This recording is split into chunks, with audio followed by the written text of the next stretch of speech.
Mega డిఎస్సిపై అనవసర రాద్ధాంతం చేస్తోంది వైసీపీ అని విమర్శించారు ఏపీ హోంమంత్రి అనిత. స్పోర్ట్స్ కోటాలో ఉద్యోగాలు పొందిన వారి సర్టిఫికెట్లు పబ్లిక్ డొమైన్లో పెట్టబోతున్నామన్నారు. ఇందులోని కొన్ని కోటాలు ఉంటాయి. అది మహిళా కోట అవ్వచ్చు, పిహెచ్ కోట అవ్వచ్చు, ఎస్సీ కోట అవ్వచ్చు, ఎస్టీ కోట అవ్వచ్చు, బీసీ కోట అవ్వచ్చు. ఇవన్నీ అన్నిటితో పాటు ఇప్పుడు స్పోర్ట్స్ కోట. ఈ స్పోర్ట్స్ కోటాలో అలాట్ అయిన పోస్టులు స్పోర్ట్స్ కోటాకే ఇవ్వాలి, వేరే వాళ్ళకి ఇవ్వడానికి లేదు. అది ఫస్ట్. దాన్ని బేస్ చేసుకుని 421 పోస్టులకి 382 పోస్టులు అన్నవి మనం అందులో ఫిల్ చేయడం జరిగింది.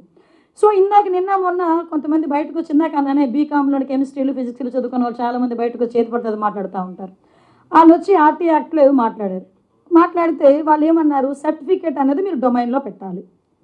సో మేము ఈరోజు తప్పు చేయలేదు కాబట్టి మీరు అడిగిన క్వశ్చన్కి మీకు మాత్రమే సమాధానం చెప్పకుండా పబ్లిక్కి అందరికీ సమాధానం చెప్పాలి. కాబట్టి ఈరోజు ఏదైతే సర్టిఫికేట్స్ని బేస్ చేసుకుని వాళ్ళకి ఉద్యోగాలు వచ్చినాయో ఆ సర్టిఫికేట్స్ అన్నీ కూడా పబ్లిక్ డొమైన్లో పెట్టడం జరిగింది.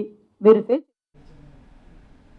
బ్రిడ్జ్ ఆట కేంద్రం స్పోర్ట్స్ కోటాలోనూ ఉంటుంది అన్నారు అనిత. పేకాట ఆడిన వాళ్లకు తాము టీచర్ ఉద్యోగాలు ఇవ్వలేదని, కానీ టీచర్లను వైసీపీ వైన్ షాపుల ముందు నిలబెట్టిందని విమర్శించారు. గవర్నమెంట్ ఆఫ్ ఇండియా ఇచ్చిన దాంట్లో ఇది one of the bridge sport కూడా వన్ ఆఫ్ ద స్పోర్ట్. ఇందులో మీకు విషయం తెలియదు ఏంటంటే ఏషియన్ గేమ్స్లో కూడా వీటిని పెట్టారు తెలుసా మీకు. అందులో ఇండియా వాడికి ఒక బ్రాంజ్ మెడల్ కూడా వచ్చింది తెలుసా అది మీకు.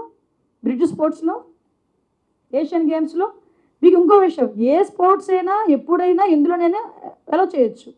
కొన్ని సందర్భం ఇప్పుడు ఒలింపిక్ గేమ్స్లో కూడా క్రికెట్ని ఎలా యాడ్ చేయాలన్న ఒక ఆలోచనతో కూడా ఉన్నారు.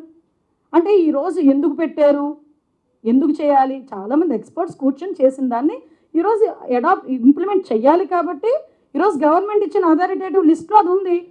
వీటితో పాటు చాలా గేమ్స్ ఉన్నాయి అందులోని, ఈ బ్రిడ్జ్ స్పోర్ట్స్తో పాటు చాలా గేమ్స్ ఉన్నాయి అందులోని. దాన్ని బేస్ చేసుకొని ఈరోజు ప్యాకాట్ ఆడినోడికి టీచర్ ఉద్యోగం ఇస్తారా, ప్యాకాట్ ఆడినోడికి టీచర్ ఉద్యోగం ఇచ్చామా లేదన్న తర్వాత క్వశ్చన్, టీచర్ ఉద్యోగం వచ్చినోడిని తీసుకెళ్ళి బ్రాందీ షాపుల ముందు నిలబెట్టావే, దాని గురించి ఎందుకు సమాధానం చెప్పట్లేదు వీళ్ళు.